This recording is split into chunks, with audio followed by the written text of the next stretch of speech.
titled Machine Learning Engineers Look at Insurance. I will explain the meaning behind this title in a minute.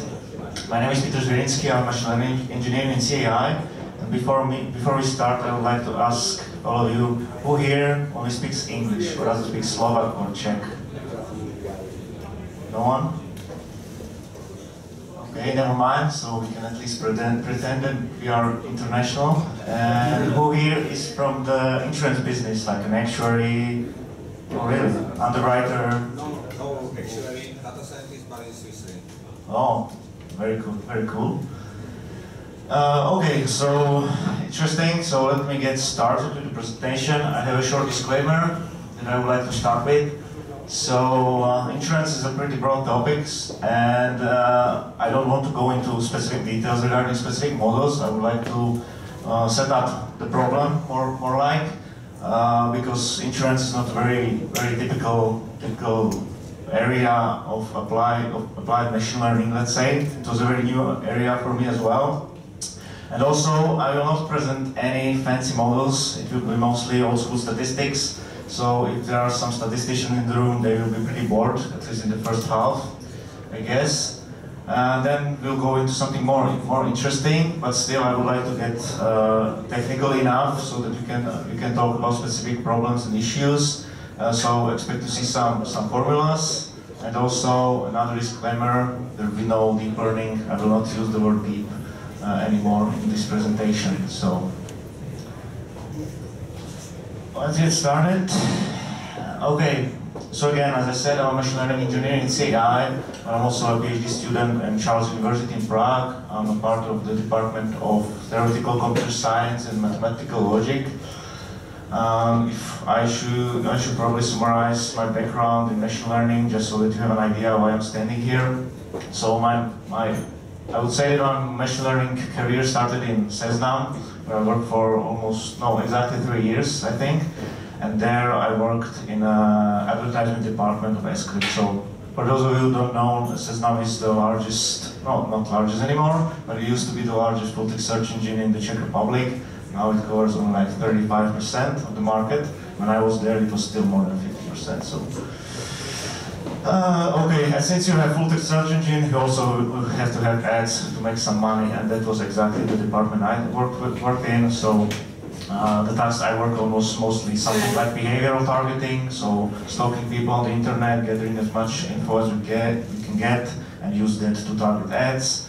I worked also, for example, on ad ranking, and we are also some reinforcement learning, like Bayesian bandits and so on.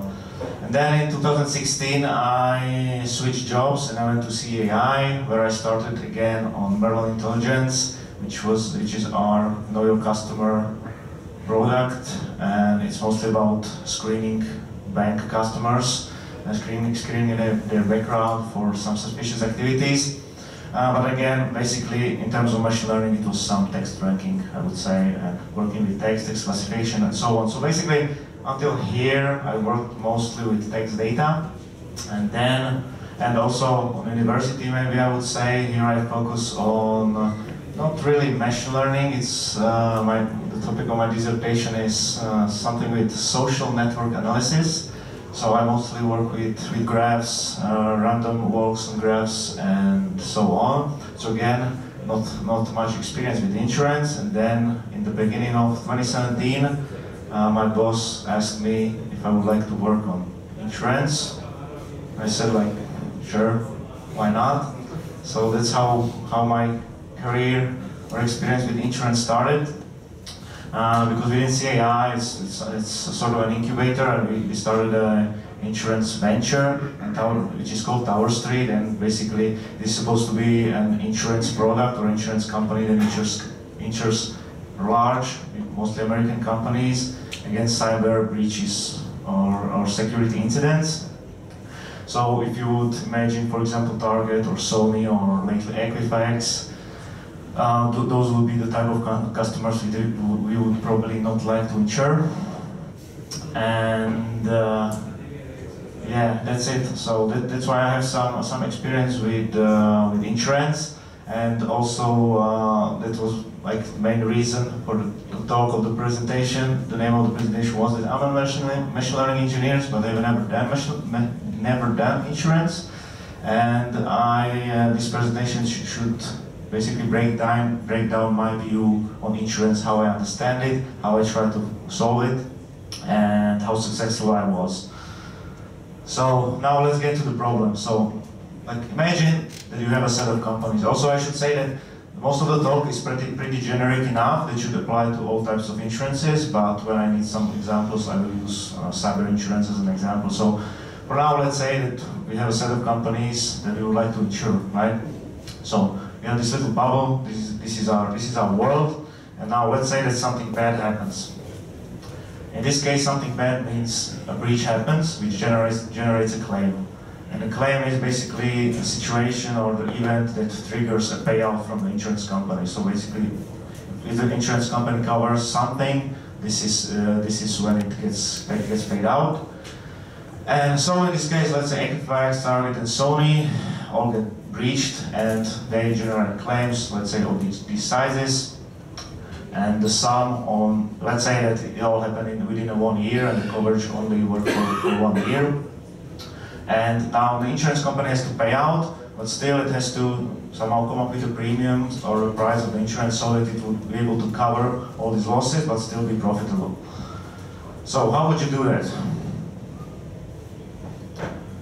Like the simplest idea that I had before knowing insurance was that, okay, so let's say that all the companies would just all agree to set up a common fund, risk fund, where everyone would evenly contribute to. And let's say I would look on historical data and would say, like, okay, those 21 millions that happened historically, so let's put this amount of money into the fund plus some buffer for the worst case scenario. And if a claim occurs, it gets paid out from this common fund, and on the end of each coverage period, the remaining amount is divided back or refunded to all the companies. So I thought it's a pretty simplistic idea, but actually there are some insurance companies, especially FM Global, that start exactly like this. So this is a company that was founded in 1835, so and it's exactly the same idea. So it's almost 200 years old now, and back then they used to insure textile mills that got burned down very often. But there are some drawbacks of this approach. And the one is that not all companies represent or pose the same risk. So basically, to evenly contribute to this common fund is not viable for all the companies, or is more likely unfair. So imagine that you are a big company, for example Sony, and you're comparing against much smaller companies like, I don't know, Cessna or whatever. And so what happens is that basically the small companies that represent small risk basically pay much more than they should have, and high risk companies pay much less. And also another issue is that it doesn't really work like that in most industries, that basically you go to, I don't know, 100 companies at once, and you will have they all agree right away. Basically, it works more like incrementally. You have to start with 1 company, 2 companies, 3 companies, and so on. So it's basically you are building a portfolio of policies or companies that you want to insure, and you really got to make sure that you are not insuring the wrong companies. Because basically, even if you know which companies represent a high risk, the worst case if you don't know, because then you start insuring these very risky companies, and so what happens is that you actually go into negative numbers, you start losing money. Because these represent larger than the average risk in the world, let's say, of the companies. And even if you know, basically if you start with these large companies, you can probably charge them more money, but what happens is that this also drives up the premiums or the price for the insurances. So basically if somebody else enters the market and starts insuring the low risk companies, is basically able to hold the premiums or the price for the insurance much lower, and then basically is able to push you out eventually from the market. This is also called adverse selection. It's basically systematically or for some reason selecting the wrong or the risky companies to insure.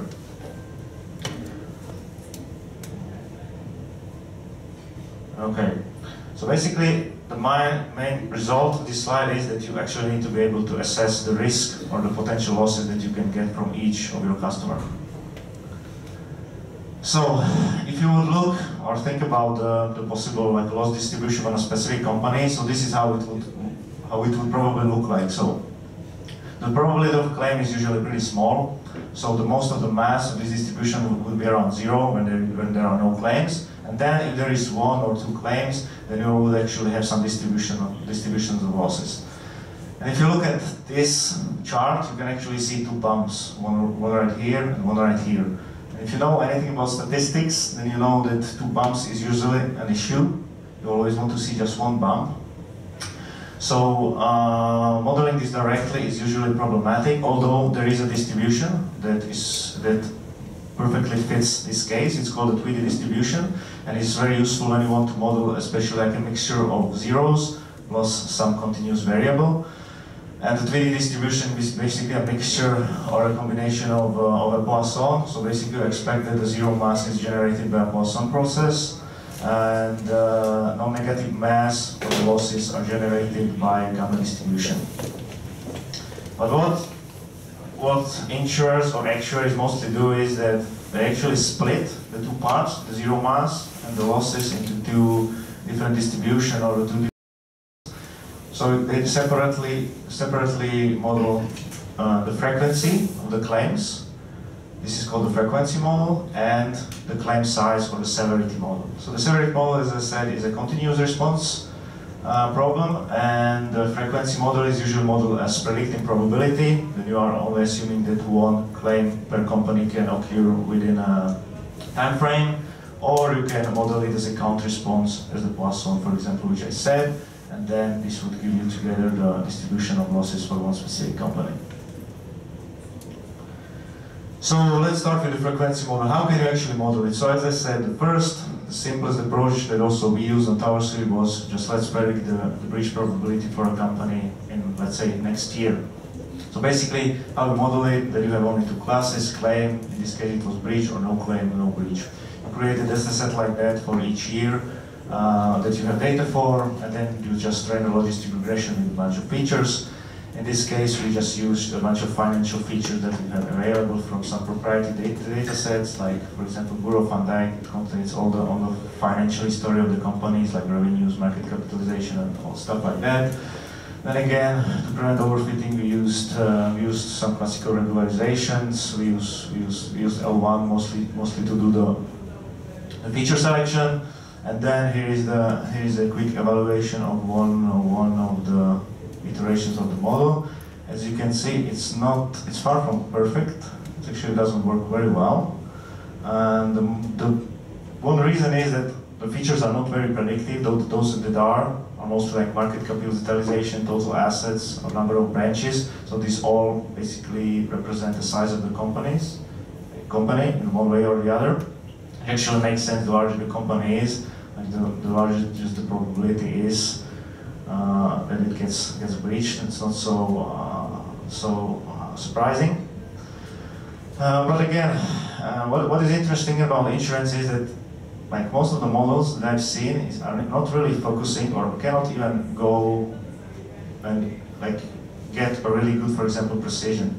So what you actually want to do most of the time is to really try to optimize for the high recall, because basically what it means that you have high recall, then what can happen is that you basically predict larger probability for a company that has smaller probability of breach. So this is not really a problem for insurance, because what it does is that it eventually increases the size or the amount or the premiums, the amount of premium they have to pay. So basically you ideally make even more money. So you don't have to be troubled by that at all. And again, like using this simplistic approach is not very good, because what is interesting about insurance is that you really need to be able to also model like the uncertainty around your predictions. So the simple point predictions are usually not enough, and if you can, you want to work with distributions. So what you could do is, I already mentioned Poisson, so I presume that everyone knows what a Poisson distribution actually models. So let's say that you have it is modeling basically events that you assume to be independent, and you're modeling their arrival time, and you expect they have like one average arrival time, which is the parameter lambda within a time period. This is how it looks for different values of the parameter lambda. And what you have is that you basically want to be able to predict the parameter lambda based on some features. So again, it's very simplistic approach similar to the logistic regression. So this is basically just another linear model which all belongs together with the logistic regression, belongs to GLMs, like generalized linear models. So basically what you do is that you let this parameter to depend on some simple linear model. And here you can basically use the same features as we used in the linear regression.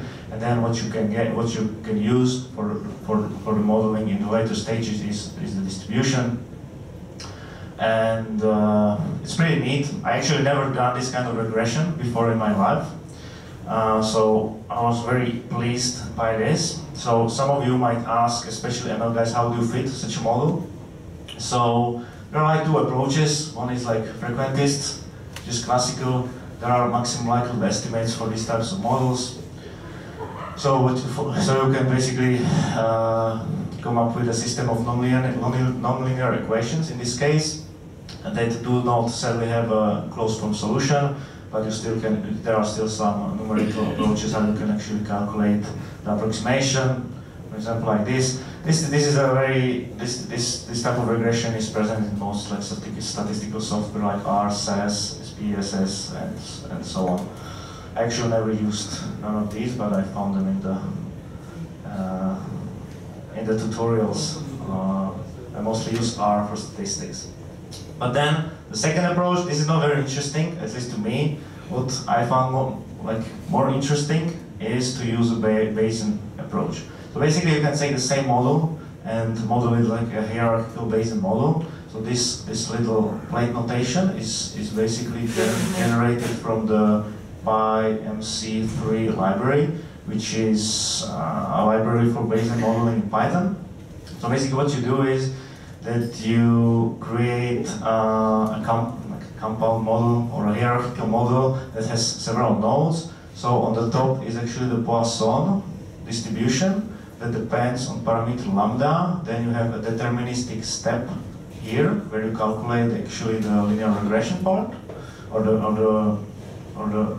linear regression part, which also depends on the parameters of, I'm missing values here, beta 0, oh, it got moved, so beta 0, beta 1, and x1. And the blue nodes are the nodes that you have data for.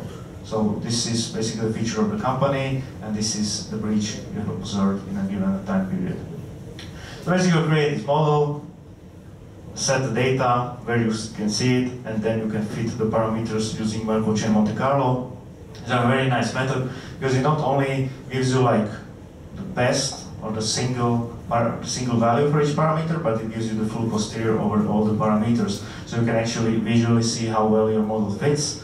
So ideally what you would like to see is like a very tight distribution around each parameter.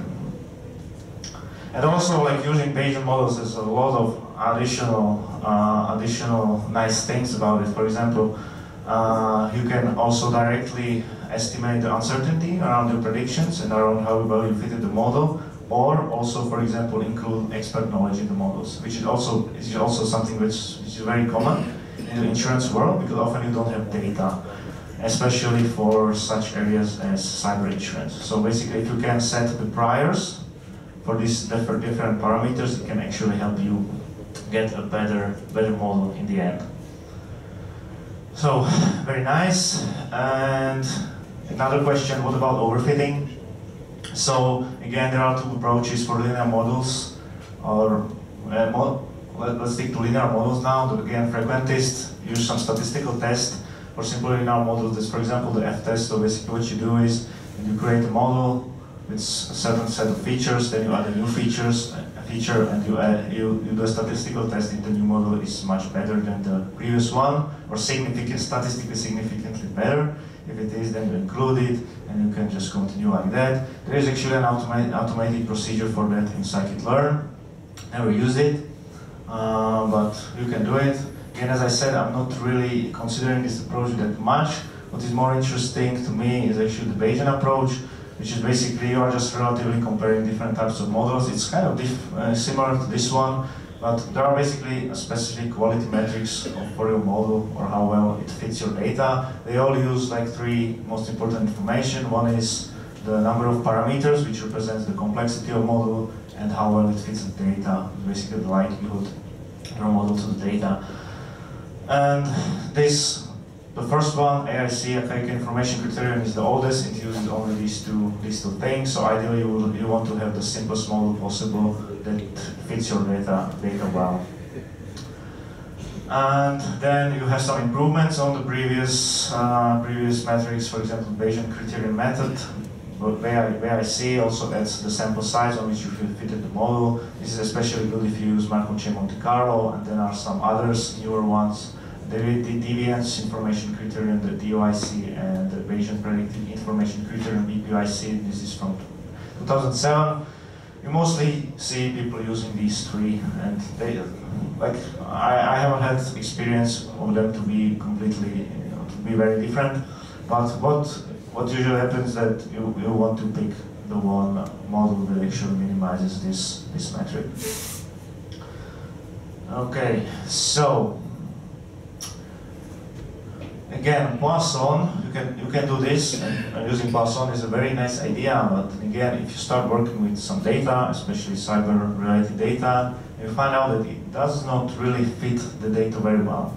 And the issue with Poisson is that it only uses one parameter, and what happens in most cases is so-called over-dispersion, which means that the variance in your data is much higher than your model can actually explain. Because again, if you look at the claim count, the distribution of the claim count, it usually looks something like this. So there are mostly no claims, and then there are some examples where there was 1 claim, 2 claims, and 3 claims, and then there are that's all you have.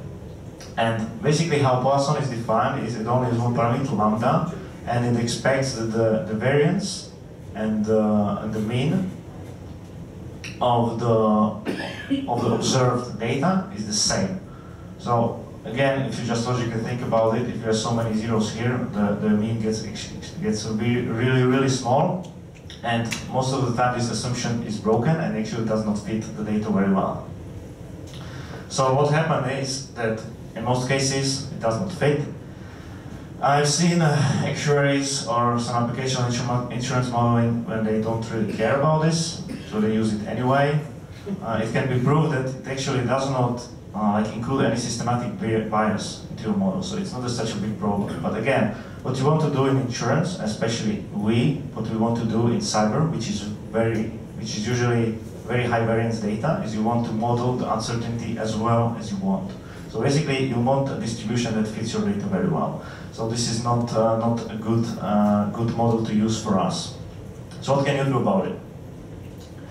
So you have some improvements on this model. You can use a more complicated distribution that actually has more free parameters. Usually 2 is enough.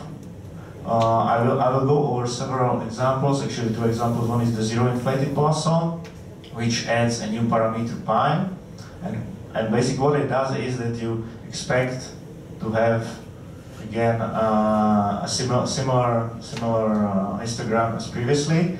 But what you do is that you assume that some of the zeros actually come from a Bernoulli trial. So basically just the amount of zeros by a Bernoulli trial. So you define it like here, so that's a parameter between 0 and 1. It defines you how many, the percentage of the zeros that come from the Bernoulli trial, and the rest of the zeros and the rest of the distribution comes from the Poisson.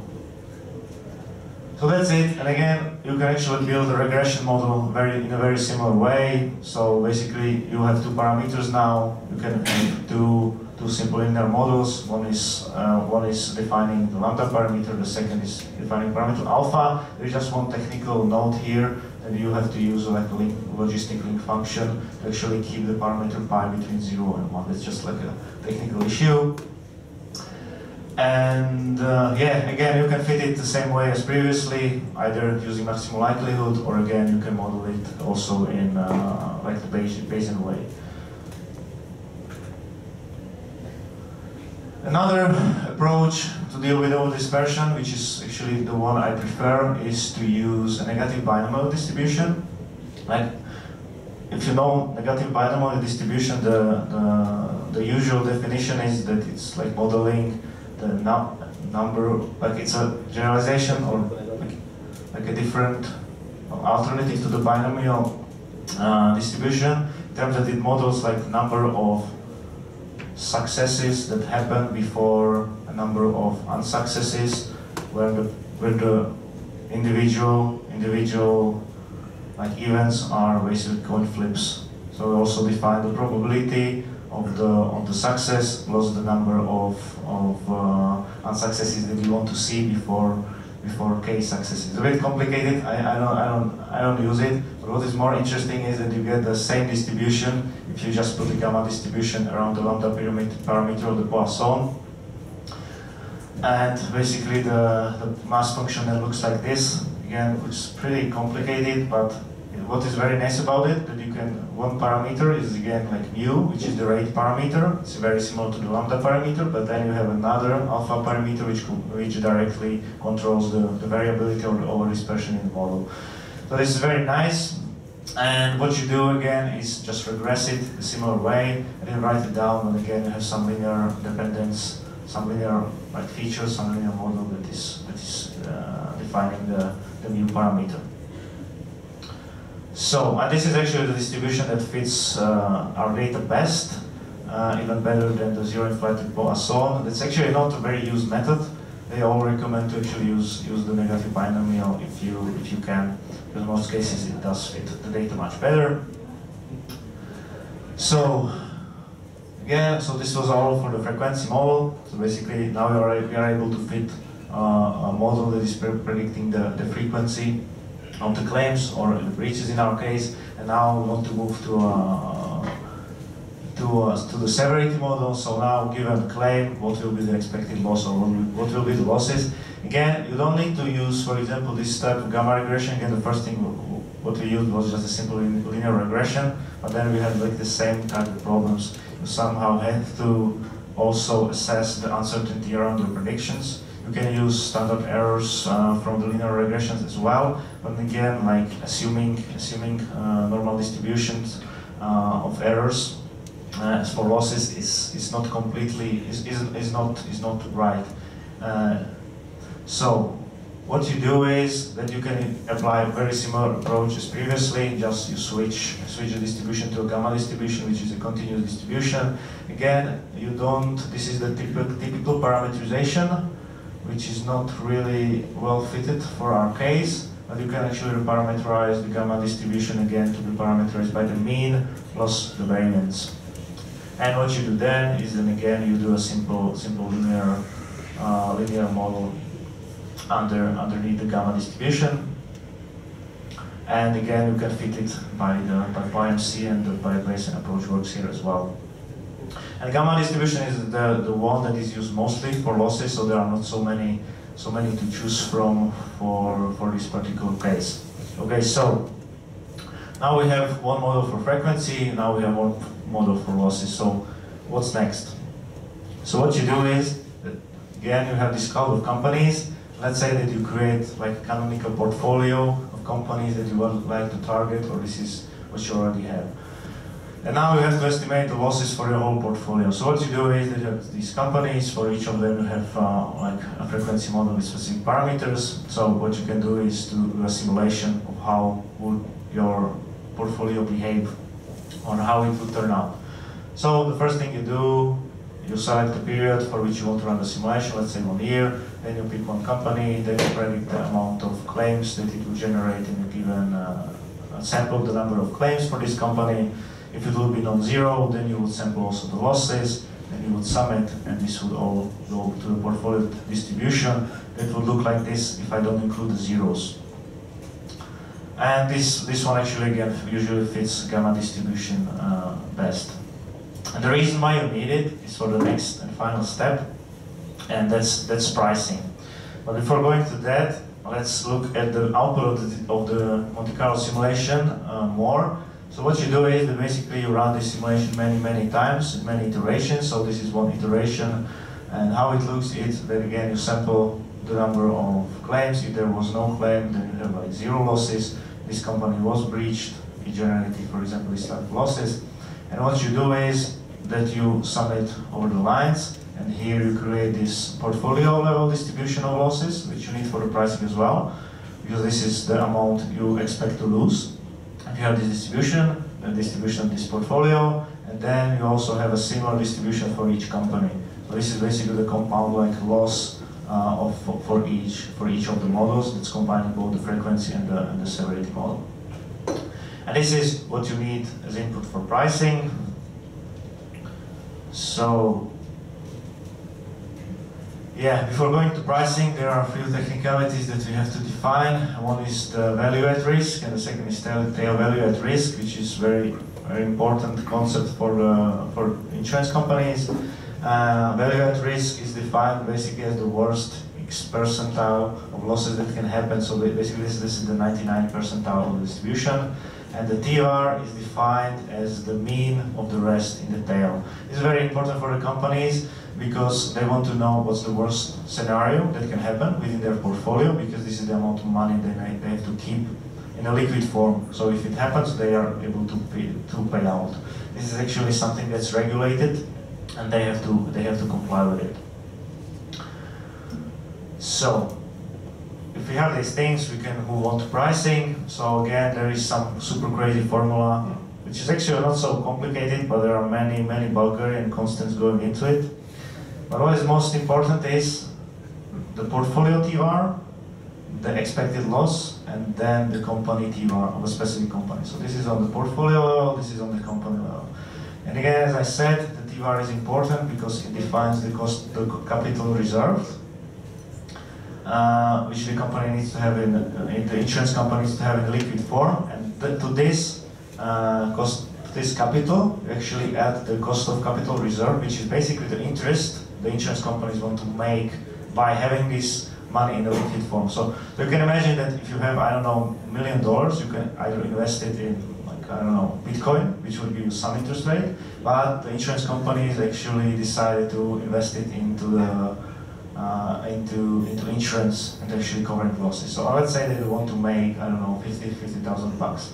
So what you have to do is you have to look at the expected losses. This is what you need to get from the premiums or from the insurance prices that your customers pay to you. Plus you add this interest rate that you want to make, and then you have to just spread it across all the companies within your portfolio. And how you do it is that high-risk companies will pay more than low-risk companies. This is usually done by TVAR.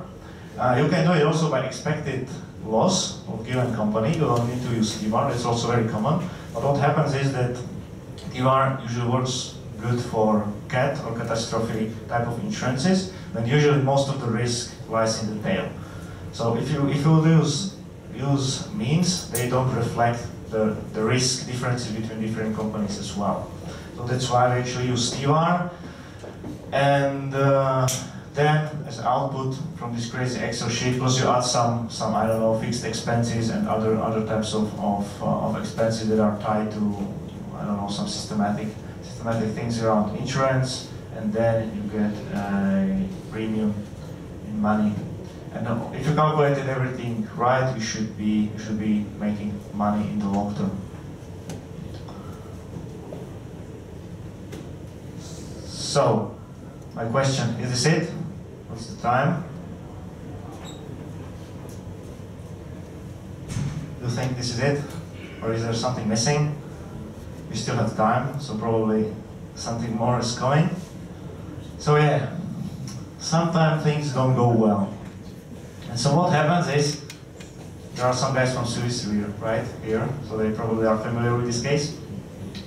So what happens is that until now, we are considering that different claims and companies, and what happens to them is completely independent, but that's rarely the case. And for cyber insurance, definitely not. So what happen is that you have accumulation of risk within your portfolio that can happen.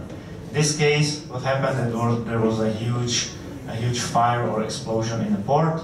A lot of buildings, real estate, and a lot of ships actually got affected.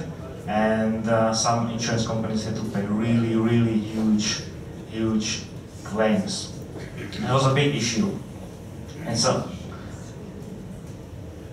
and how do you solve it, or what's the issue? So the issue is that basically this type of losses are all in the tail. This is the worst case scenarios, and this is why the TUR, or the value at risk, is so important. So what you actually want to do, or the insurance companies want to do, on portfolio level, you have to include this type of events as well. So basically there are various ways how to do it. I will cover them in a minute. But basically, if you are able to inflate this little tail in the back, it increases basically the expected losses, but also the tail value at risk, and so you are able to include it in the pricing.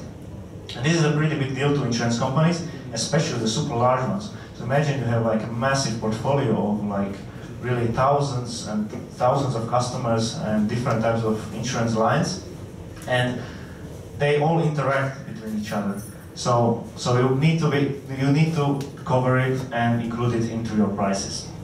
And again, in the worst case, like this has pretty hardcore consequences for some people. So I think I'm gonna stop here, and let's go to once again.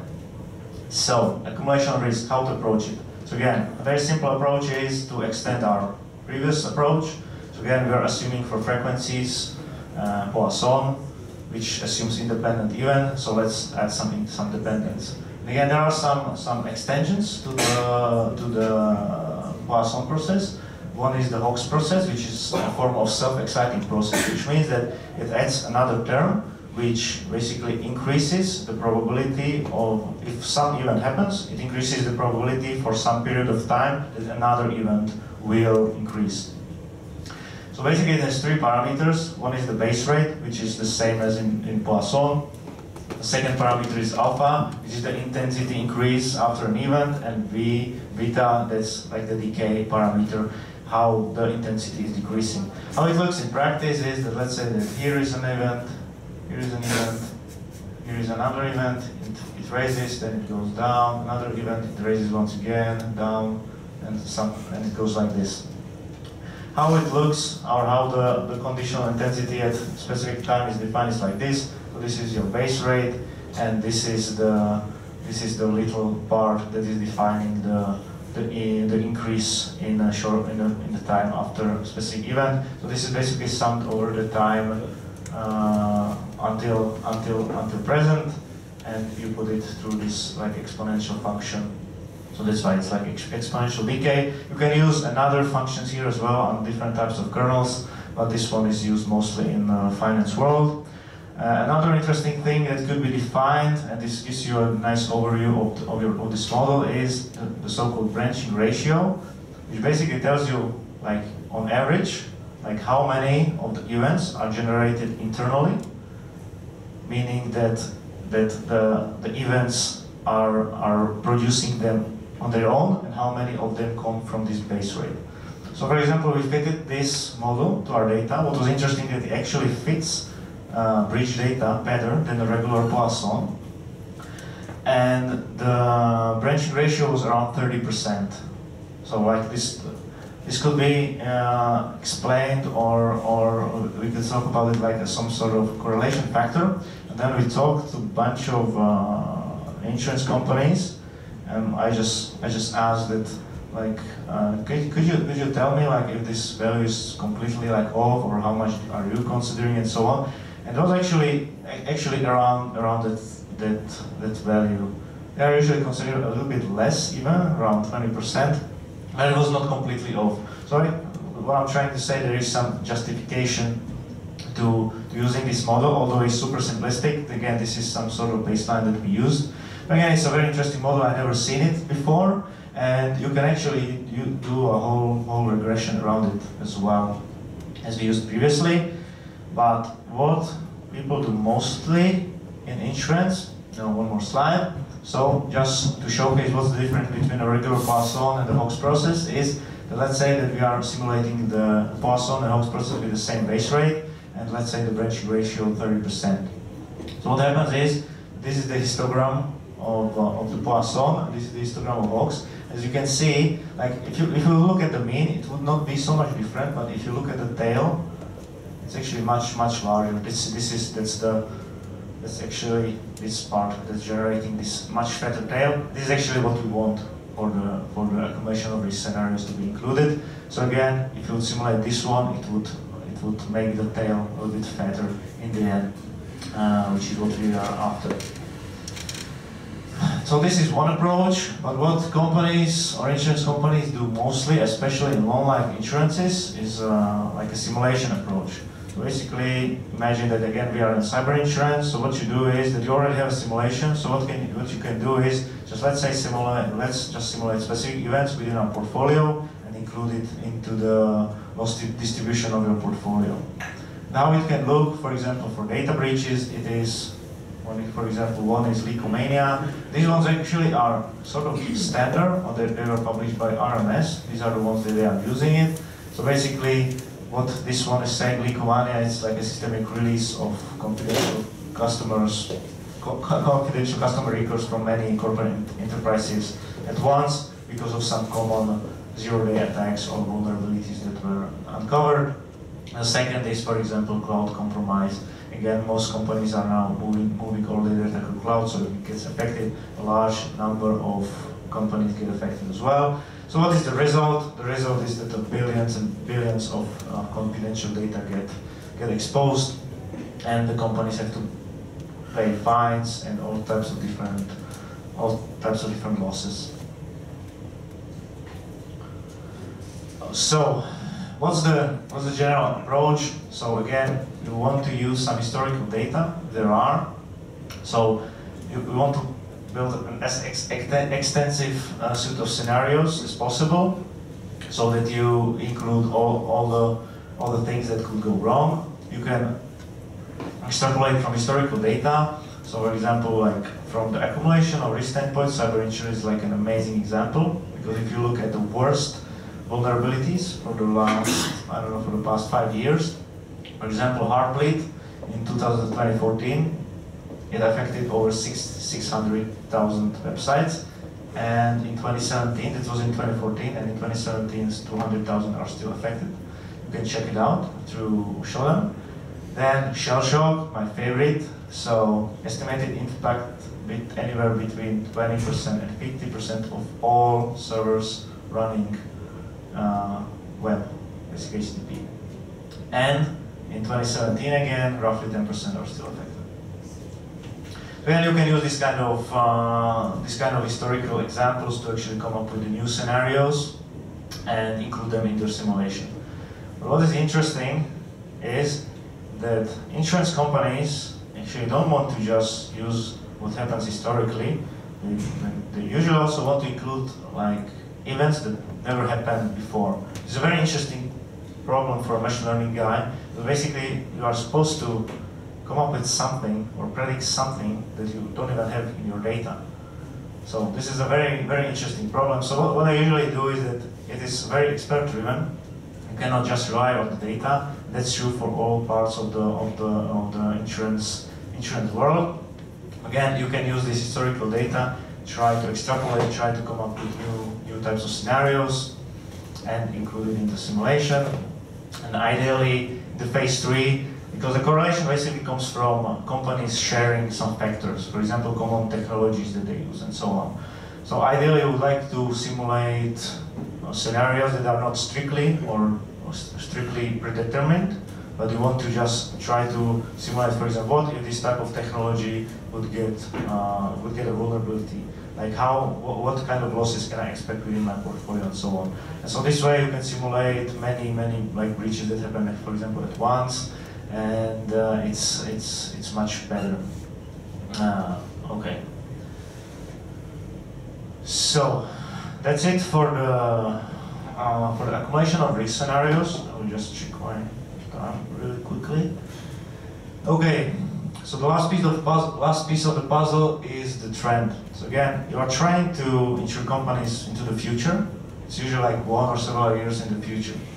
So if you have significant trend in your data, and if you train it on historical data, and the trend or the time is not modeled specifically, you can lose money. And again, cyber insurance is or cyber in general is very interesting from this standpoint, because if you get into it and you start reading all these reports from really like large companies like Symantec, also like IBM, and there are many others, you start reading it, and they claim like insane trends in the cyberspace. For example, Symantec in 2014 reported a 500% increase in the number of exposed records. In 2013, Redspin reported 29% increase in the number of breaches and 148% increase in the number of exposed records. And there are many other reports going like this. And basically, so if you start thinking about it, also in the number of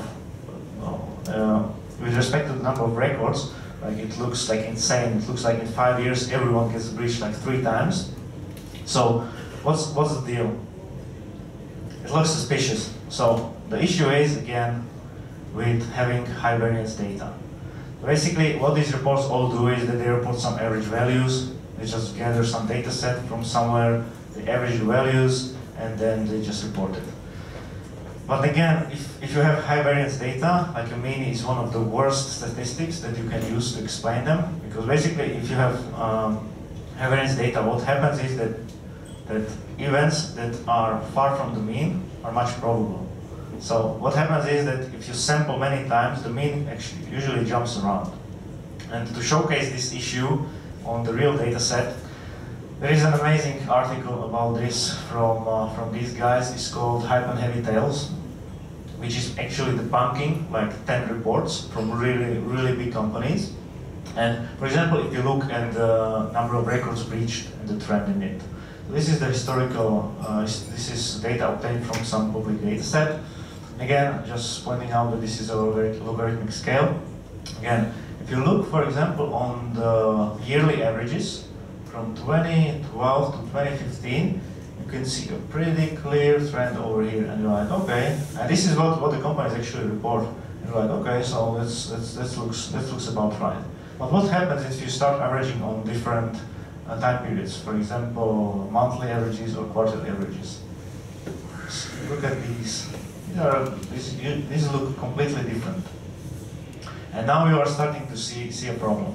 So, especially number of records are also come from a distribution, are probably generated by a process that had much larger variance than what is expected. So, like assuming like a simple distribution, for example, like a normal distribution, if the data will follow normal distribution, you can use means, and it actually makes a lot of sense. But in this case, it seems like it is not the best way to do it. So what else? How would you approach it? So the first thing you need to know is to understand the process that generating your data as well as you can. So as we talked about, you can try to fit, for example, a normal distribution to it, and then do a goodness of fit using, for example, a Komogorov Smirnov test and see if it fits. And you can try several distributions and pick one that fits the pattern. It's usually straightforward. For example, for the number of records, it's the log normal distribution that fits well, or gamma would fit as well also.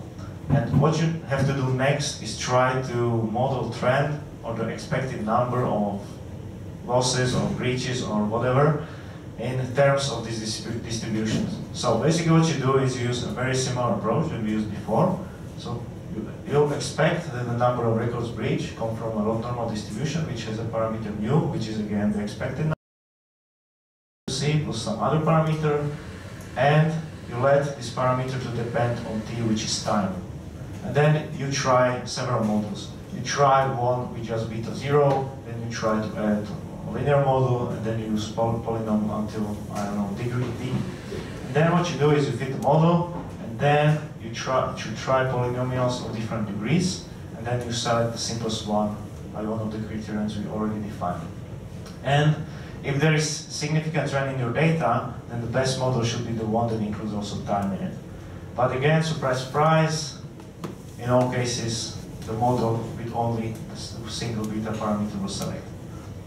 So basically, I really like this type of articles that completely debunks like 10 others, and just by pointing out a simple issue or simple wrong assumption. that the authors made. So in the reality, the problem is not so bad. So it's more like the increase or the thing that people are describing as trend is more like variance in the data. And that's pretty much all from me. So the main idea of this talk was to actually give you a completely different look on the issues that we usually solve. Because as I said, I never done insurance, I never done any statistics, I think, until now. And I was working with all this type of data, and as you see, we made a lot of assumptions. We went really deep, and looking into how well the data fits the models, and really trying to come up with the best solution, which is not really common in the machine learning world. And as you can see, that if you make one wrong assumption, then we can come up with completely wrong conclusions. And actually, many people do that. It's very common. So now I can kind of see why statisticians don't like machine learning that much. And to be honest, I'm not trying to say that statistic is the best, because they do a lot of simplifications as well, and a lot of things wrongly. But it's just a different case. And what is very interesting is, again, to really explicitly work with uncertainty around your predictions, which is again something that's not really required in most applications. There's some, classification, just predict, 3 or class 3, and you're good to go. You do a cross-validation, and that's it. So basically, in this case, you really need to come up with models that help you really understand the data. And one of the reasons is that if you don't, and you make the wrong assumption, you just start losing money. So that's it from me. Thank you.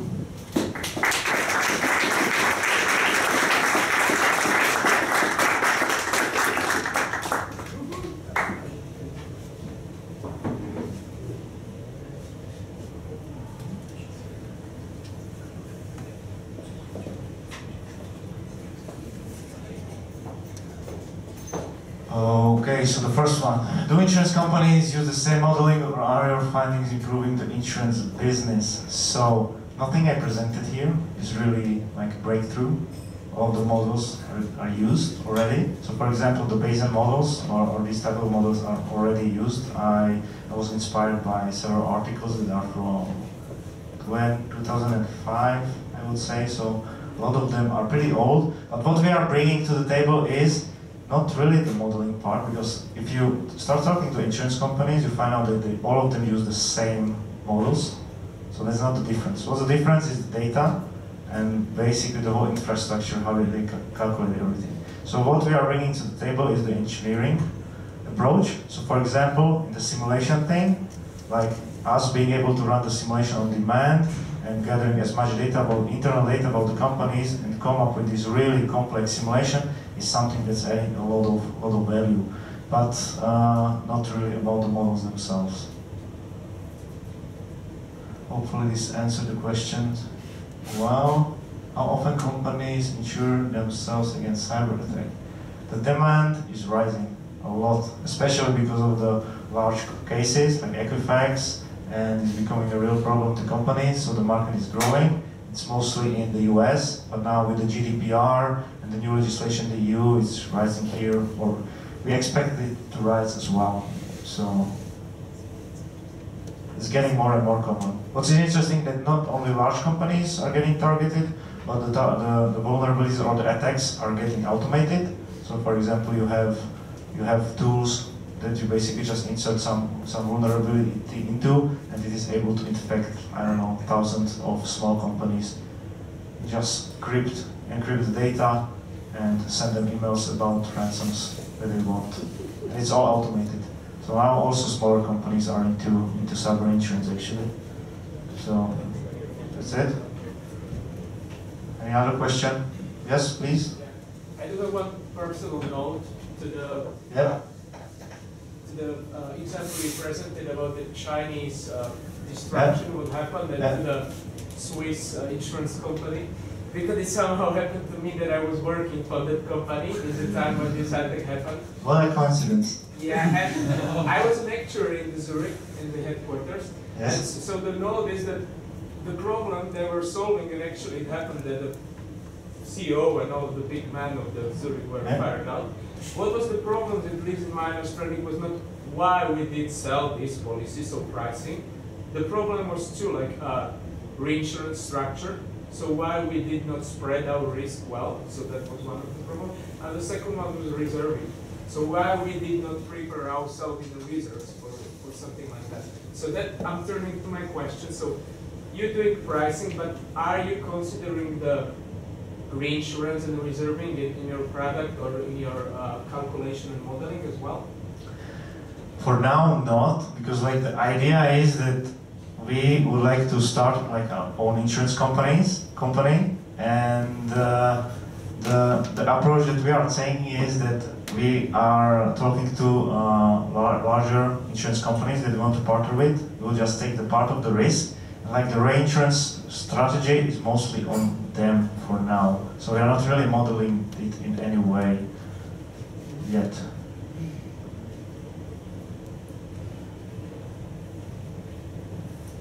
Any other question?